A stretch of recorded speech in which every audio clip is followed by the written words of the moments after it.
a veteran of the Korean War, and in very few words. Amazing, right? It's like, oh, so you're the orphan. No. In very few words. But I shined my shoes before I left my house, because you're a daughter of a Marine, always. And I went through an evangelical thing in college, got really into like Campus Crusade for Christ and like saving people, that kind of thing. And I came home the first few weeks of college before my father died, and I told him what I was doing. And I said, Dad, they told me my homework, is to like find mission fields. And my dad just looked at me and said, I'm Catholic. I am the mission field. Now, we can't just turn into our own faith, but there was something about what he was saying. That our first call is to live into the triune life. We are in the life of the Trinity in baptism. And the more aware we become of that, and mystics are just people who decide to become aware of that and go deeper and deeper and deeper to the point that that's all that they do in their waking hours. But all of us are somewhere on that line where we, through Christ, we live in the Trinity now. Now. And the deeper we go, the idea is the more light comes from us. I mean, that's where the gravitational pull comes to people who come to you and say, you're more patient than anyone I know. You listen to me more deeply than anybody I know. That's how you know that there's an evangelism in simply living in the Trinity. Some people, like you guys have a timeshare in the Trinity, like occasionally you go spend some time there. Myself included, by the way, but no judgment. It's very hard, as you know, if you actually do church work. Lisa and I can go 3 days and talk about God for 3 straight days and not pray. Now, we pray before every meal, but in between there. And we tell people all day, by the way, I'm praying for you, I'm praying for you. Can you imagine if we just spent the next hour with it, you actually just prayed for everyone the last month you said you've been praying for, that you haven't been? I was going to say that. I mean, again, I'm being honest too. This picture here, this is a Methodist church. Have you ever been to the Church of the Resurrection? Oh my goodness. Yes. Oh, is that Bishop Richards back there? Right.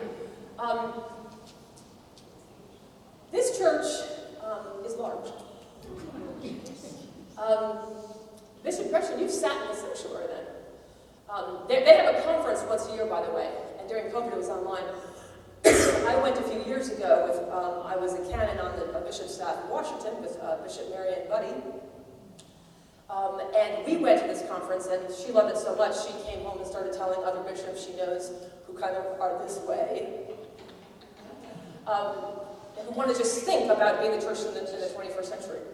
And a few other bishops came, and then the result was they so liked the man who started this church. By the way, he started the church with, 4 people in his 20s?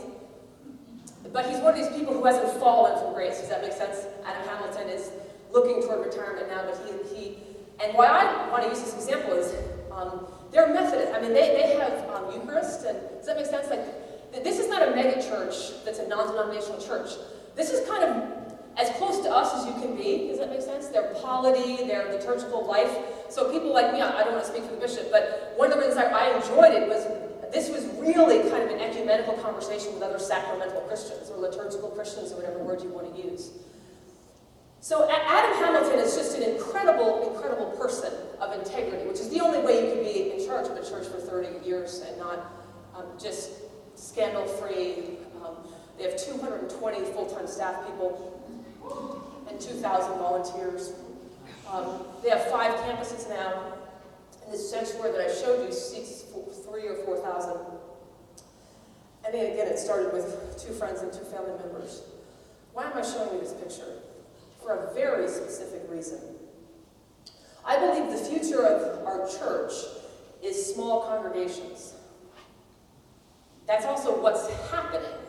But there's a way in which I'm deeply excited about that, being someone who thinks a lot about the church in the first few centuries of its life. There's something about this picture that you might not understand. It took me a while when I was there. And by the way, Adam Hamilton didn't teach this. I then went out to have lunch with him, and we talked about this, and he had never thought of it this way before. But I thought it was obvious what he was doing. When you actually look at each of those sections, I noticed that each section has 4 chairs with green felt on them. By the way, they have labels on the other side, but I wanted you to see the picture I took. Does that make sense? I didn't know did it say handicapped or hearing impaired? I didn't know. But I saw every section had 4 of these. 4 different chairs. And what I found out was, a lot of you are saying, what does this have to do with evangelism? Stay with me. What I found out was there's research that was done by Malcolm Gladwell. He actually didn't do it, I should say. Malcolm Gladwell's famous Tipping Point and other books. He brought attention to this research that the average person can know about 120 people, just like visually. There are people who can know more, but the average person can know about 100. And to actually know something about each one of you, like you have a cat and your husband passed a few years ago, do you know what I mean? Like to know like something, the number is between 50 and 70 of people you can know something about, or more than one thing. And there's all this neurological research that makes sense, like that is the capacity of the human brain as it is, besides a few prodigies and different kinds of people. But the average person can know about 125 and can know something or more things about between 50 and 70. Every section in his church is between 50 and 90 seats. And what I found out was, when you come to this church, the very first time you come in, one of the sections is a newcomer, your first time section. But then over time, and you're given lots of formation, each of these sections has a different identity. There's a whole recovery section for people in 12 steps. There's a section for divorced people. There's a section for people who are adopted. Some of the sections are smaller, so you're sort of matched.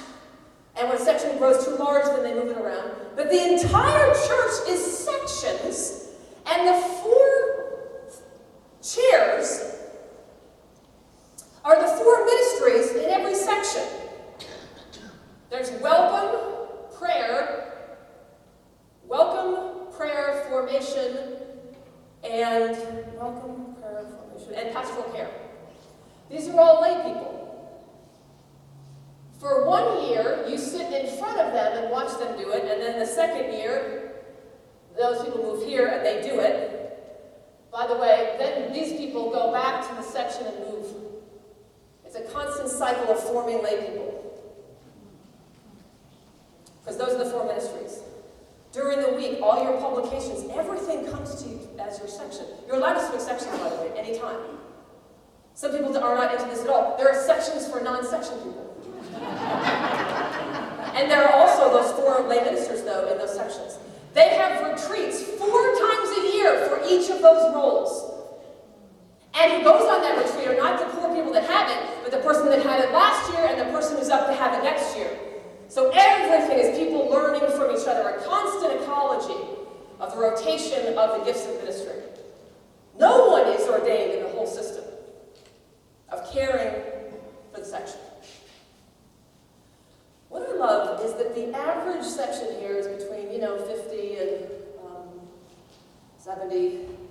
The average ASA in our church pre-COVID, so it's going to be lower, was 57. Think about that, people. 57. What if, when we look at a picture like this, we don't just say, this is a big church. What if this is a diocese? Where the groups are already in the neurologically sweet spot of how we can care for each other. Where the ministry is done so much by lay people. Not the sacramental ministry, that's a certain calling, it's a certain order. And it's set in a certain relationship in our denomination between someone like me and someone like your bishop that exists to this moment, in which I rejoice